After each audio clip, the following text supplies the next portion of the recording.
Hi everyone and welcome to the Colour Cave and welcome to Cavemas. I'm super excited to have you all here and welcome you to the very first day of Cavemas. So on today's agenda we are going to be road testing some pencils in Johanna's Christmas, which is always a great way to start and it's easing us in gently to this Cavemas period. I will also be announcing the first of our giveaways, so stay tuned for that. For the time being, let's get to top down view and we can get going.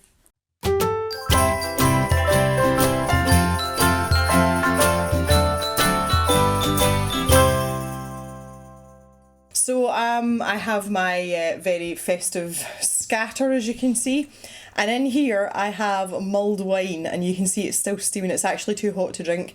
I am in a much smaller mug, it's about that deep. Because it's alcoholic and I don't want to be squiffy by the end of the video. So just recently I was fortunate enough to receive something from one of our Amazon fairies, and that particular Amazon fairy would be Tracy, and Tracy sent me these. So these are the Black Widow pencils. And just to explain a little bit about them in case you don't know what they are about, they are released by a company called MediHealth One. They're a relatively new pencil on the market in that they've only been around for a couple of years. They're sort of pre-Arteza, but not much earlier than that. The interesting thing about the way that they released these pencils was originally they brought out a set of 24 pencils and it wasn't this set. And nothing would do, of course, but I had to get the rest of them because, you know, we need a comprehensive review here. So this is the original set of Black Widow pencils, and they are all known as Black Widow pencils, but they come in different editions. So there's 24 pencils in the set, and they're quite reasonably priced, and they normally hover around Amazon at about £10 sterling. So if I just open these up, I want to show you the inside. They are black, and inside it says the Blackwood on the lid, and you've also got like a swatch chart on the inside as well. Originally you could only get this set and then they released subsequent set, and I assume it's to build up a more rounded set of pencils. So the next set that followed was the Scorpion pencils, which is the ones that Tracy has sent me. And finally the Cobra pencils, which was the third set of 24. So all in all, we've got a reasonable amount of pencils here between these three sets because the colours are all different inside. And since then, they have also released two sets of skin tone pencils, and they come in packs of 12, and there's a light set and a dark set. So all in, there's 96 pencils in this range. I have the three base sets here. I do not have any of the skin tones, but I just wanted to explain because it's quite an odd way of doing things that they did. You know, they released them in stages. So the upside to that is if you like the original set, you knew there was more coming, and now that they're all available you can just buy the whole lot. As I say, they do retail about £10 for a tin, so you're looking at £30 for this set, and that would be 72 pencils. So you're in the same ballpark as Arteza pencils, so that's quite a good gauge of what to expect quality wise. So if I just open up the original tin, I might as well just work with this original tin because there's no point in opening all three. So the first thing we notice about these pencils and what's characteristic about them is that they are completely black top to toe, and there is writing on the barrel which gives you a code for each pencil, and it also gives you the colour name. And I don't know if you'll be able to see it so well in this light, but you can see the original set, it's red writing. The Scorpion set carries the writing in white, and the Cobra set's like a gold colour. And these pencils, when they arrive, they're not in any particular order in the box, which is something that kind of bugged me. The other thing that I really don't like about pencils, and it's really petty, but I just wanted to point it out, Black Widow are another lot that have decided to half-ass sharpen a pencil before they give it to you. If I show you this, it is sharpened to a point, but it's not actually a point, it's flat on the end. So you're not using them straight out the box, you're still going to have to sharpen them to get a point on them. I would prefer it if they didn't sharpen them at all if they're going to do that. So just having a look at the colour range here, you can see as well, it is very, very difficult to tell which pencil you're going for just from the core colours, because the only place that we can see these core colours is on the tip. It's black at the end as well on the top. You know, if you're got a rabble of pencils, and if you're anything like me, I use like a bajillion pencils to colour one flower. If you don't have them in a regimented order, you're having to take the time to turn the barrel round, look to see if you've got the right pencil before you start colouring. So that's kind of off-putting. I am aware that with the skin tone sets that they've brought out, they actually have like a dipped end. The colour's actually about maybe an inch at the top of the pencil so that you can see at a glance what colour you're going for, and that's really, really helpful. Just that visual cue helps you pick up the pencil that you need quicker. And when you're sitting colouring for 3 or 4 hours, or you know, colouring your line work or whatever, that's a big time saving exercise. So they have learned from their mistakes. It's just a shame that the bulk of their pencils are like this. The other thing that you might have picked up on already is this little guy here. I have used this to colour one tiny Christmas bauble, which I'm going to show you a bit later on, and this pencil, which is fine green, it just seems to be shattered all the way down. So I have a teeny weeny pencil already. The good thing is they have started bringing these out open stock. If you go onto Amazon and you actually look at the listings for these, which I will leave down in the description for you, there's like a little bubble on the image that says now available open stock. So you can pick these up individually. I haven't looked into it yet because I'm new to these pencils, but it's good to know that they are available. I'll just show you quickly the inside of the other two sets. There's not a huge difference, but I just want to show you. So you can see they've still got this same uniformity. They're still black, but the thing I like about the Scorpion pencils is that the writing is white. This red metallic writing that's on the original Spider set, it can be very difficult to read, especially if you're somewhere like Scotland and you're constantly in a low light situation. So this white writing is perfect. It's really easy to see, and you don't have to do much to read the barrel, and you can read it even from that distance without squinting at it, and it doesn't matter which way you tilt it, you can read it. So I actually like the Scorpion set best for this reason. The only thing that was wrong with this set was I had a bit of an anomaly. I have a pencil that had no writing on it at all, so I've had to put a sticker on it. Obviously by process of elimination I worked out what colour it was, so I've just stuck a post-it note on the end. See, things like this, stuff like this doesn't bother me. It's obviously just been like a one-off accident because there's none other in the set that are like that. Personally, I'm not a person that would send a set of pencils back because of that. There's no need for it. It's waste, you know, carbon footprints and all that kind of stuff. So I'm not bothered about that, but just to let you know that that's something that happened in my tin. But it kind of makes it a bit more unique, you know. And finally we've got the Cobra set. I say the writing's kind of gold on these. So again, you're back to this, depending on the light, not always the easiest thing to read, but you know, you figure it out. With them coming in 3 tins like this, the first thing that I have done is I have ordered a pencil case. Most of you will be aware of these BT Sky style pencil cases that have got the leaves in them with the little elasticy loops. See, having 3 tins of pencils sitting out like this on your desk, it is absolutely no good, and you forget which pencils belong in which set. And because they're not in any sensible colour order as well, you know, you've maybe got 2 yellows in this set, 2 in this set and 2 in this set, you're kind of like, unless you get to know the pencils really well really quickly, it's one of those things that kind of slows you down as well. So once I've got these rearranged, I'm waiting on my pencil case coming. Once I've got these rearranged, I will find them much easier to work with, not only for getting to know the colour scheme, but also this business of trying to find the right pencil. If you put them in a set of slots in a set order, you soon get to know that order and you can put your hand on them pretty quickly without actually having to look at the name on the barrels. And again, most of you that are reasonably seasoned colourists will know that already. It would be nice, I think now, because these are quite popular, I think that MediHealth One should be brave and bring out a 72 tin on its own, you know, but just have it as one tin, and I think people would really buy into that because this is just a bit fiddly.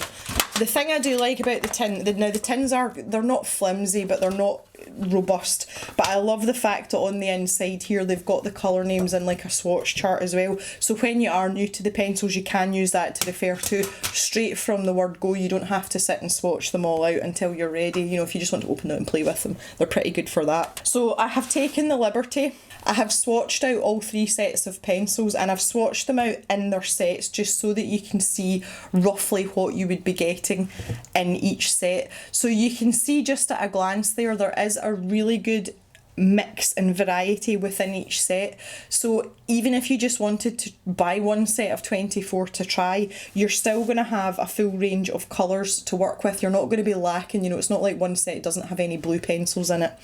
And all they've done is just add different shades. There are quite a few, they don't cross over, but they are very, very similar. And just for an example here, in the Spider set, which is the original Black Widow set, Watermelon and Cyanide Pink are really close together, but when we come down here, Pig's Ear isn't far off the Cyanide Pink either.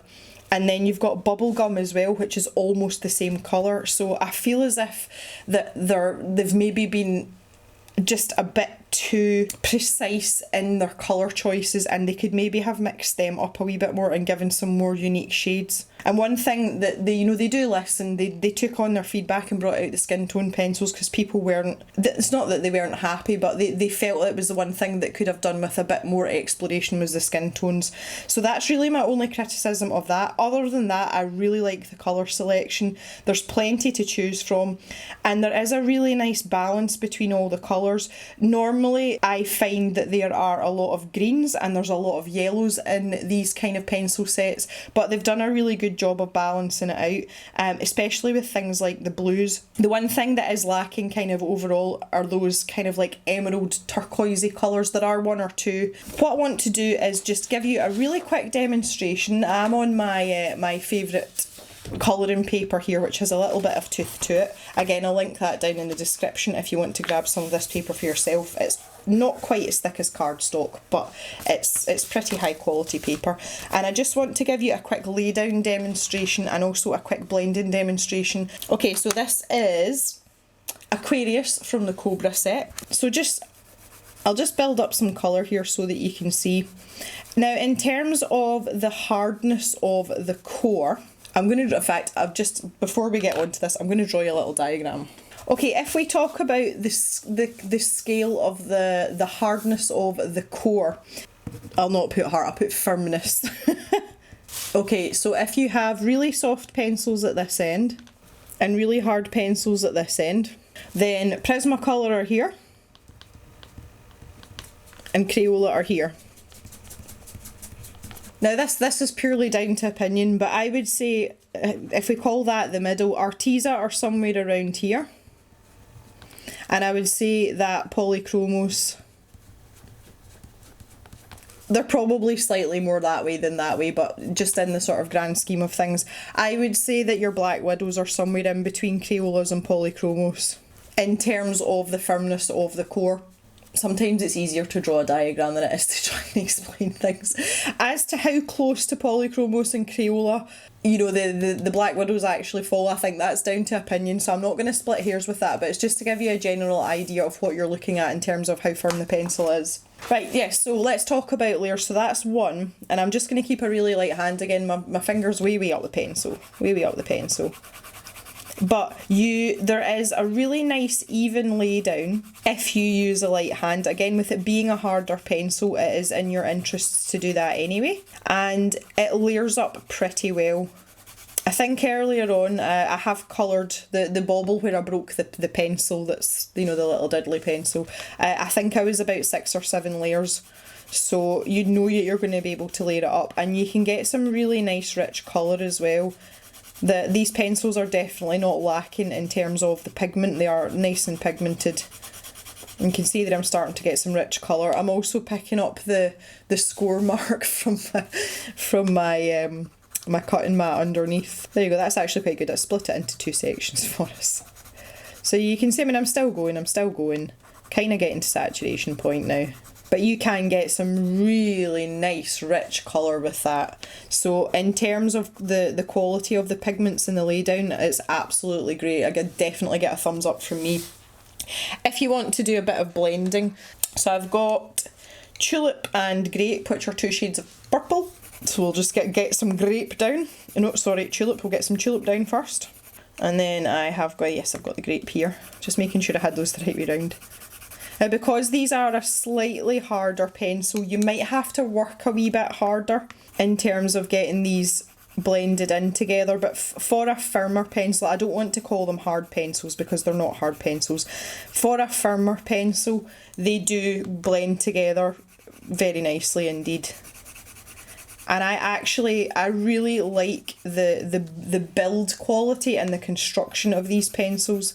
I do spend most of my time working with Polychromos and Prismacolor, so you know I'm used to, and sometimes Caran d'Ache Luminance, so I am used to a higher end pencil rather than this kind of like middle ground, and I have to say I'm pleasantly surprised by these. But look at that, look how soft that blend is, it's just absolutely lovely. So you cannot fault these pencils for their technical abilities, especially for the price point, bearing in mind you're kind of in that Arteza price range, and you can get these open stock. So look how soft that transition is. It's just absolutely perfect. So you know, I have high hopes for these pencils, apart from my breakage, which I was a wee bit disappointed about, but that particular pencil could have been dropped, anything could have happened to it. But the beginning signs are good.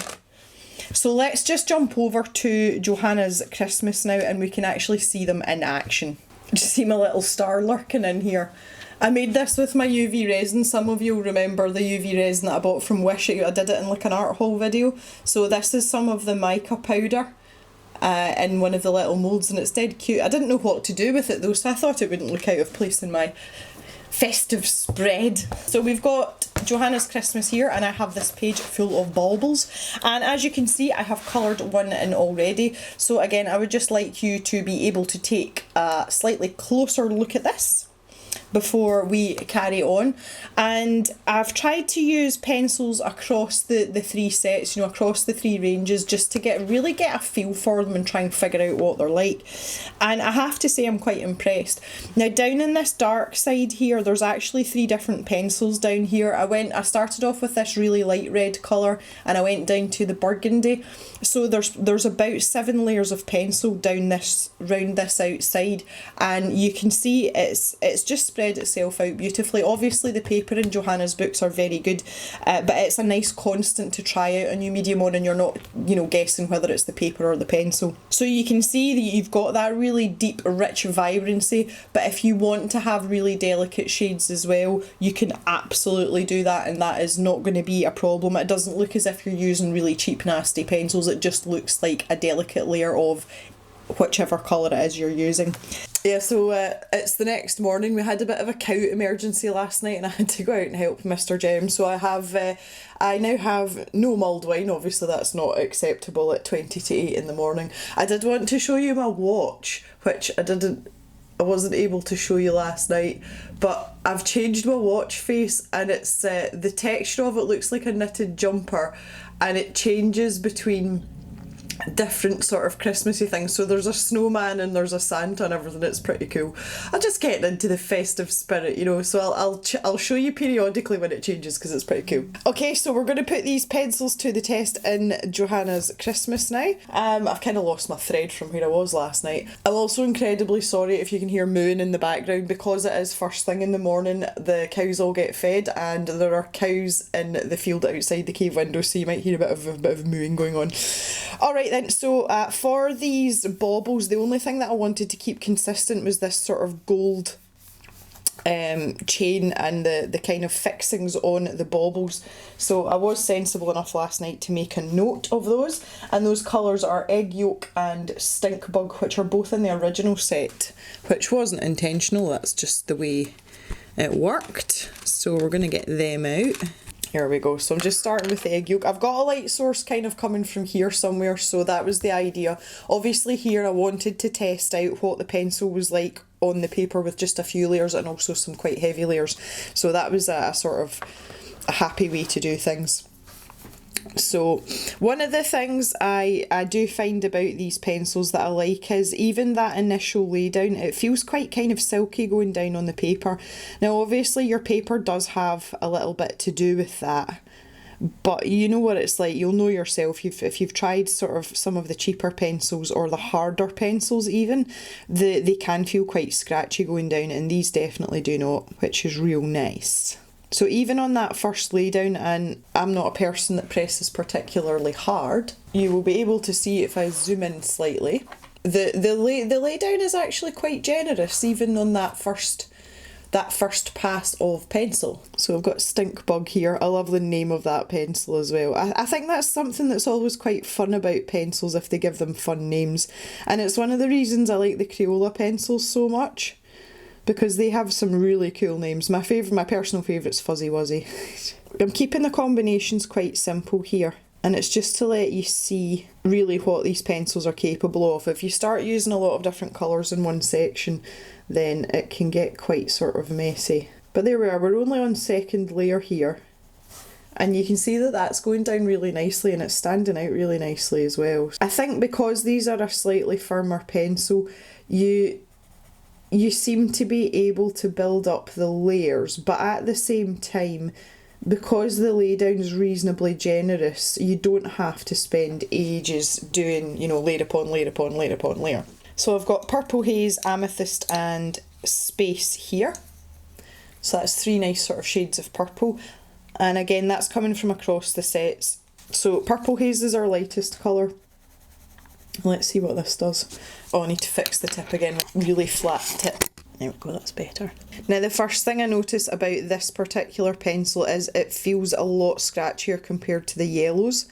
And this is quite a common thing in amongst the blue and kind of bluish purplish shades of pencils, and it's just to do with the types of pigments that they use to actually make up the colour. And you'll notice that even in the Prismacolor set, which is really, really soft, the blue pencils are a little bit harder, they're just not quite as buttery, and it's nothing to do with the consistency and the quality of the pencils, it's just the fact that, certain pigments have to be used to make certain colours. But even at that, we're going down reasonably well here. Get round all my fiddly bits. So I was feeling in the festive spirit last night. I wrapped some of my Christmas gifts that I had bought mostly for Mr. Jem. I felt kind of bad though, because Mama Jem, her birthday present, her birthday's in June, her birthday present was her balloon ride that we have not been on yet, just because of the weather.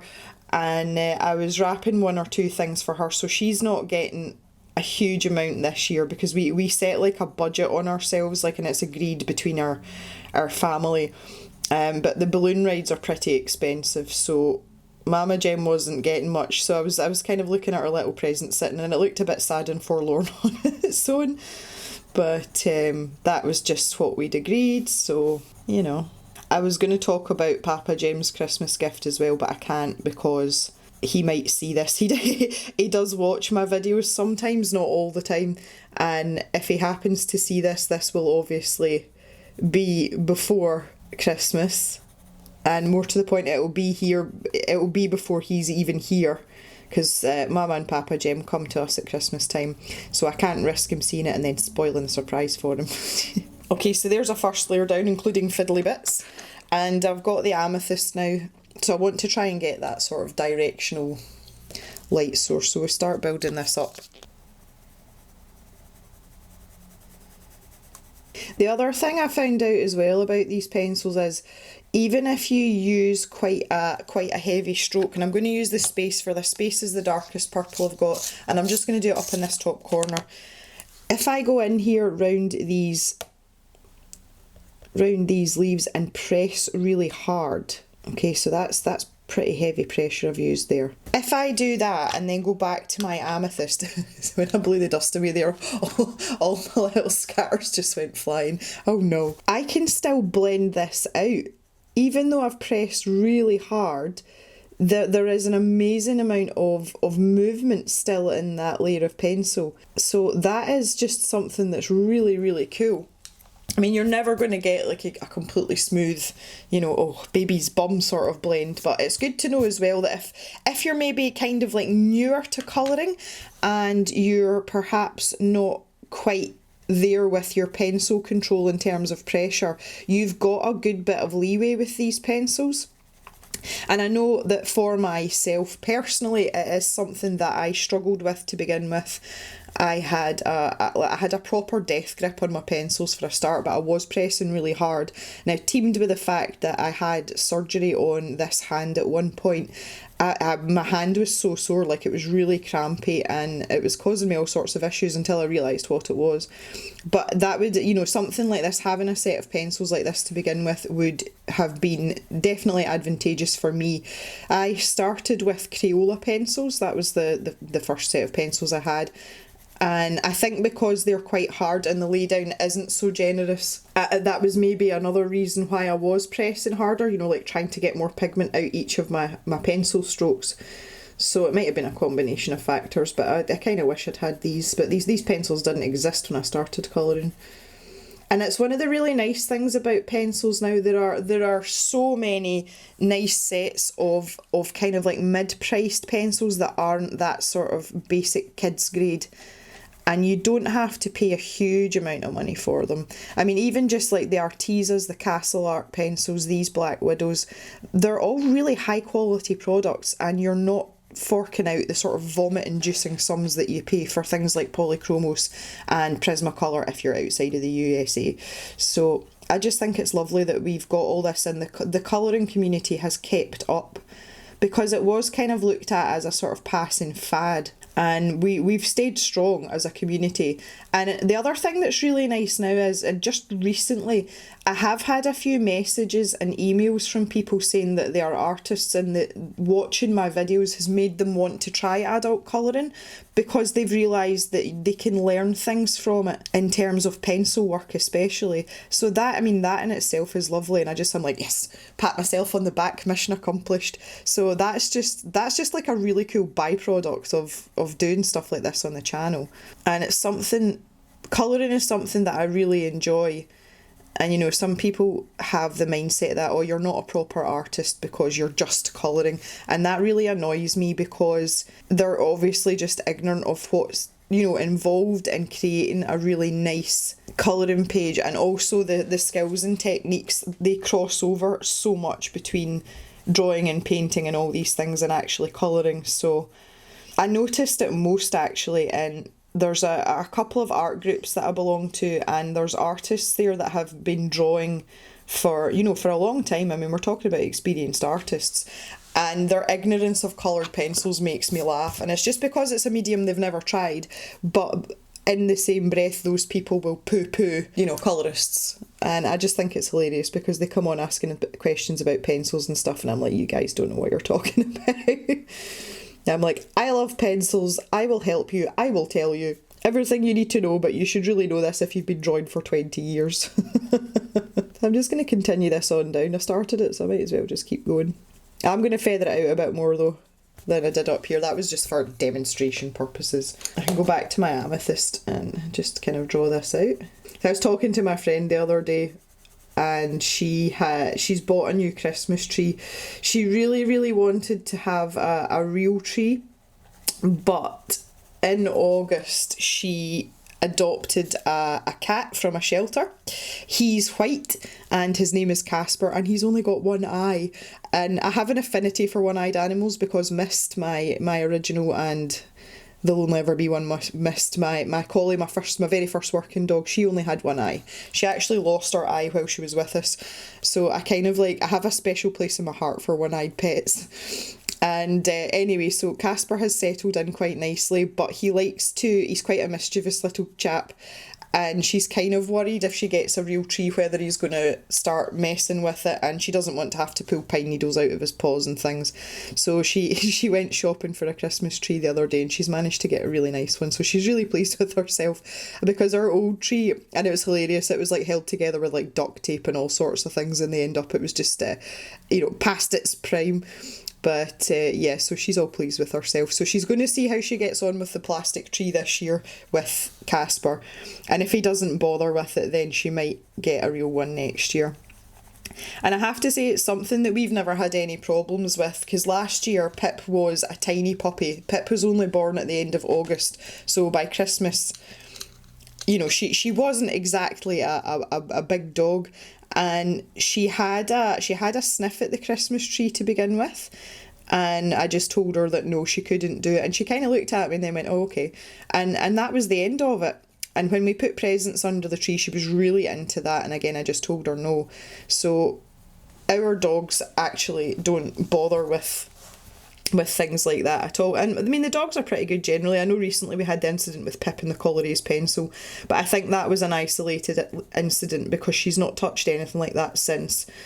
And the fact that we have an open fire in our lounge and there is a basket of kindling that sits beside that all the time, and those are like perfect Pip-sized sticks for her to play with, and she never touches them. And I think it's just, if you establish those rules to begin with, you know, they have to explore, they have to find things out, but if you get them at that exploratory stage and just say to them, no, like that's not yours kind of thing. The collies are really good at just leaving it alone. They are really obedient. So Pip knows, even though there's things at her nose height that might be appealing to her, she knows that she's not allowed to touch them. She's not allowed to take things off surfaces. And basically, if anything's on the floor, it's fair game. That's kind of the rule. So if something goes wrong and it's because an item has been left on the floor, we can't blame her, because obviously the dog's toys are on the floor. You know, that's kind of their territory. And it always makes me laugh, because if we ever have any like electricians or workmen or anything that come into the house and they're down on their knees, the dogs always want to go and see them and play. And I always ask them, like, do you want me to shut them out? And most of them are like, oh no, it's fine. And then they've got like Pip climbing all over them. And I just explain to them, I'm like, it's because you're on the floor, and like we play with our dogs on the floor. We kneel down on the floor and play with them. So they just assume that that's what you're there for. But it's really nice. I'm really lucky. Our dogs are really well behaved. And lots of people say it to me as well. I'm always a bit nervous of taking them out into like populated areas, because obviously they're farm dogs. Although they're house trained, they spend the majority of their life on the farm, and other than the people that come and go here, obviously. But if you take Jock down into the town, for example, it's like a sensory overload for him. There's like way too much going on, and he gets really, really anxious. He doesn't like it at all. Plus, Jock doesn't like being on a lead, and that's unfortunately something that we've had to deal with since we got him, because he was 16 months when we got him, and he'd never had a collar on, let alone a lead, because he'd been a kennel dog. You know, he'd been a strictly outside dog.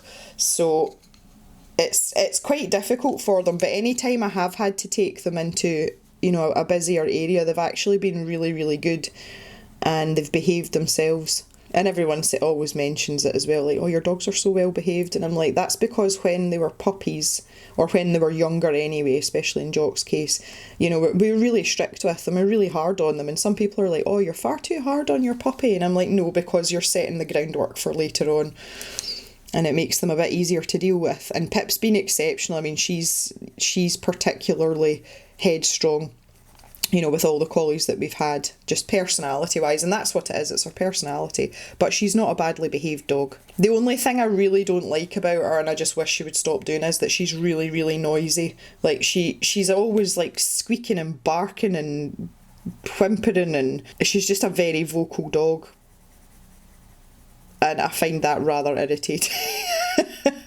There's only room for one noisy person in the cave, and that's me. But she's getting better as she's getting older, and now that we've had her spayed as well, she is much, much better.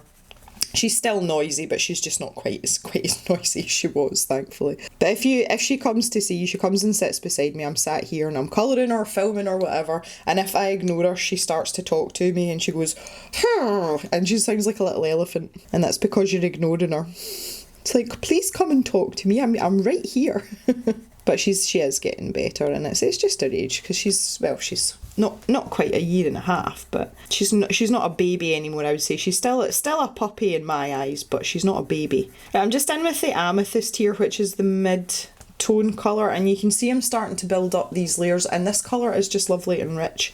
I think in between this pattern though, I'm going to make it darker with the space to make it like these parts stand out a little bit more, as if they're like stuck onto the bauble rather than painted on. Whereas with this other one, I felt like it was more of a painted feel I was looking for, so I wanted it quite flat. So I was having a conversation the other day with the lady in the vets, and that is the owner of Phoenix the Great Dane, of which I did a speed draw of a little while back. I'll link that in the end card if you want to go and check that out. And her and I are in a very similar position in terms of our dogs, because Phoenix isn't much older than Pip. She's only a few months older, and she struggled with Phoenix for a while, and it's because we didn't go and get these dogs because we wanted them. They were almost like put upon us, and that sounds like quite a harsh phrase, but we didn't have a choice in the matter. We had to get Pip because we needed to train up another working dog due to the untimely demise of Mist, and obviously Jock's starting to get a bit older now, especially in working dog terms. He's not got much of a working career left in him now. He's maybe got another year or two tops, and then we'll have to retire him. It was imperative that we had another dog sort of trained up and ready to go, so that when Jock's ready to call it a day, we've got someone that's already up and running, literally. So Pip was a necessity, and I think that I hadn't finished grieving for Mist, and I found it really difficult, and I had no emotional attachment to Pip for you know, I would say like a good 6 months. I really, really didn't, and I was really struggling to bond with her. Phoenix's owner said exactly the same thing, and now they have I'm trying to sort of give you the story here. They have always had Great Danes, but her and her husband are now into their, I don't want to insult them, but I would say they're probably into their 60s, and they said that they wouldn't have another Dane after the last one, just because they're big dogs, they're a lot of work, and obviously they get big really quickly, and while they're puppies, you know, you can't exactly just pick them up, you know, you can't like manhandle them about. So, you know, she was basically saying that we were getting too old for this kind of thing. They might get another dog, but it wouldn't be a Dane. And she was sitting in her house, and her husband appeared with this puppy. He just appeared, and he said to her, he said, I just took one look at her and I knew that we had to have her. And Phoenix's owner she just wasn't ready. So we have had many conversations over the last year about, you know, struggling with that bond, and really trying to love the dog, and it's not something you can force. Now, just because you don't love a dog doesn't mean that you're a cruel person or anything. You know, you would never want any harm to come to them or anything like that. For anybody that's ever had a pet, you know the bond that you've got, and if that's just not there, you can't force it. So it was actually really nice for me to have someone else who was in the same position, because I felt guilty about it. I was like, I just don't like this dog. Like, I'm just not, I don't have the feels for her. And she's so cute, you know, she's a really nice natured dog, but I was just like, why am I not feeling more attached to her? That was really nice for both of us, because we could have conversations that maybe other people wouldn't necessarily understand. But we're getting there. She's getting there with Phoenix now, and I'm definitely a lot better with Pip. I like her a lot better than I did 6 months ago. Right, I just want to try and even out this amethyst colour now that I've put in a wee bit of these shadows here, and just get a really nice blend and even all this out now. I would still favour my other two dogs, and I'm quite happy to say that. I would still favour my other two dogs over Pip, but I feel a lot better about my relationship with Pip than I did previously, and I know that we'll get there, like we will get there. And it's nice now, because when I'm taking her out, I'm doing quite a bit of sheepdog commands with her, and she's listening to me, and you know, she's really paying attention to me, and that in itself, when they start working for you, it's a step past having a pet. You know, you're starting to create this working bond, which is what I had with Mist. And I think that if I could get a good working relationship with Pip, just naturally we would be more attached to each other. So I'm kind of hoping that's the way it's going to go, but she's going to make an absolutely wonderful working dog. It's just genetically, I think the herding instinct is very, very strong in her, because even as a small puppy, just some of the movements that she made and the habits that she had was just sheepdog, and she'd never seen a sheep at that point, so that makes things easier. But that's really how much of a genetic pool you have for a dog with a herding instinct. It's not like a scientific formula. Even though you buy a puppy from really good working dog stock, there's no guarantee that that's going to make a good dog, a good sheepdog. And you've got to kind of just wait and see. But yes, the force is strong with this one. But she's funny, but she's learning from Jock, and Jock's a great teacher because he's quite laid back and he does as he's told. He's not a headstrong dog. And he's very calm when he's herding sheep as well. And he's done that since he was really young. I mean, it was 16 months when we went to look at him. And the gentleman that we bought him from, a man called Gordon, took us out to watch him work to see how far on he was and what we would need to do with him. And I was just amazed that this young entire male was almost sauntering round the sheep. I mean, he was herding them properly, but he was just so calm with it, and that is exactly what you want in a working dog, because you don't want your sheep getting frightened. Everything has to be nice and calm and relaxed. And he was just amazing. And I said to Mr. Jem there and then, I was like, we have to buy this dog. If he's doing that at 16 months, what's he going to be like with another maybe 6 months work on him? He's going to be great. And he's been a fabulous dog, it really has. So fingers crossed for Pip, but the signs are good, and I'm hoping that it'll continue to improve our relationship as well. Okay, that's looking a bit more spherical. Now the other thing to think about here as well, I don't really mean this to turn into a tutorial, but I might as well explain while I'm going. If the light's coming from here and these things are stuck on rather than actually painted onto the bauble, then because the light's coming here, these leaves are going to cast a shadow on this side, so I want to pop that in as well. And again, although we're on the paler pencil here, I'm going to use the space, which is the darkest one, but I'm just not going to press very hard with it. I'm just going to sort of tickle the paper with it, and we'll see how that goes. That's Jock sighing. He's lying on the sofa bed. All the dogs are quiet just now because they have like I call it a daft half hour first thing in the morning. When we get up, they're all excited because everyone's up. And when you first go into the kitchen, everybody gives you a really warm good morning, and they have a rumble about for about an hour, and Jock gets some medication, and little Jack Russell Woo gets her medication because she's old and creaky. She's got a joint supplement that she's got to take. So we kind of do all that first. And then we just sort of go about our business and get ourselves ready. So after they've finished rattling about, they usually settle down for an hour or two. And that's kind of what stage we're at now. I was going to show you my watch again, but I'm back to Snowman. Dagnammit. Okay, so I'm back to the purple haze, and all I'm going to do is even out the colour around these paler parts. Just get a few more layers down. Okay, so this one's a bit more Christmas jumper-esque. There we go. How nice is that? Honestly, simple things. Quite a few of you have asked about this watch though, so I felt it was kind of a good idea to show you. I think I want some of this darker colour, and I'm not really very happy about how our colours come down here. I just want to try and smooth some of this out down here as well. Alright, this is pretty nice. I want to stick to yellows for the kind of fancier parts, because purple and yellow are two colours that go really well together. If we just zoom out and take a look at the colour wheel real quick, if you point it in the direction of the sort of purpley shades, if you go straight down, you can see there it's into yellows, so that's like direct complementary colours. And I want to keep these reasonably simple. I don't want to have like a bajillion colours in each one. There are a lot of yellow pencils across the 3 sets. I've got Pastel Lemon, Honeycomb.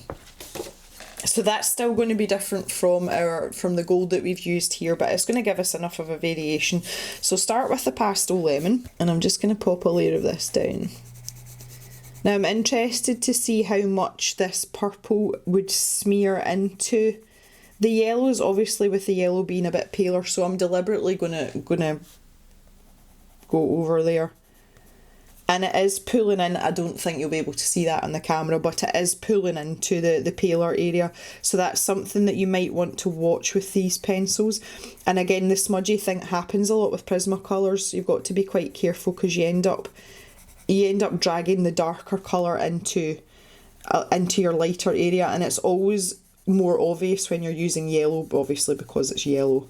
Okay, so that's our pastel lemon. I just want to give that another layer. So I've got my banana now. Now these are all sort of overlapped with each other, which is quite interesting. I'm going to need a really pointy point for this as well. So the first thing I've got to do is I've got to remember that there's this curvature of the bauble.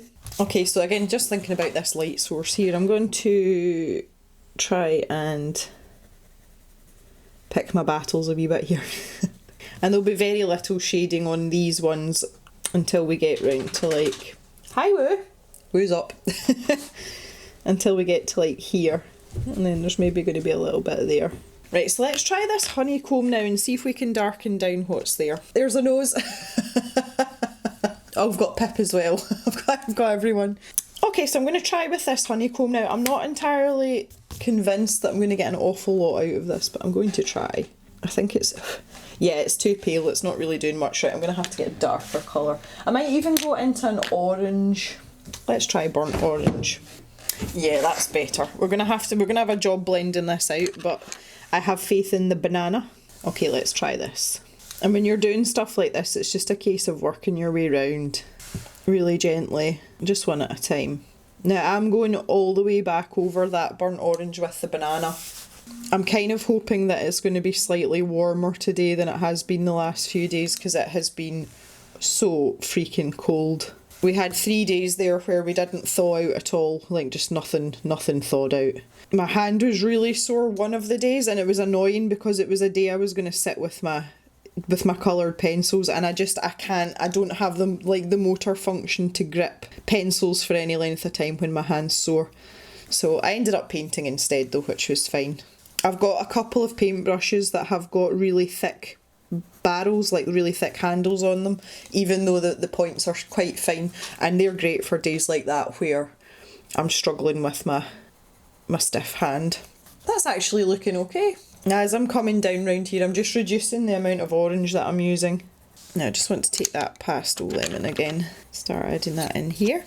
I'm just going back over this side with the pastel lemon, blend it into the banana, because I do want that to be quite subtle. I was hoping to get more than one bauble done, guys, but I don't think it's going to happen. I think we're going to run out of time. What I will do is I'm going to finish the rest of this page. I'll post it on the community tab, and I'll post it onto Instagram as well. So I'm just going to do the same again. I'll start with this pastel lemon.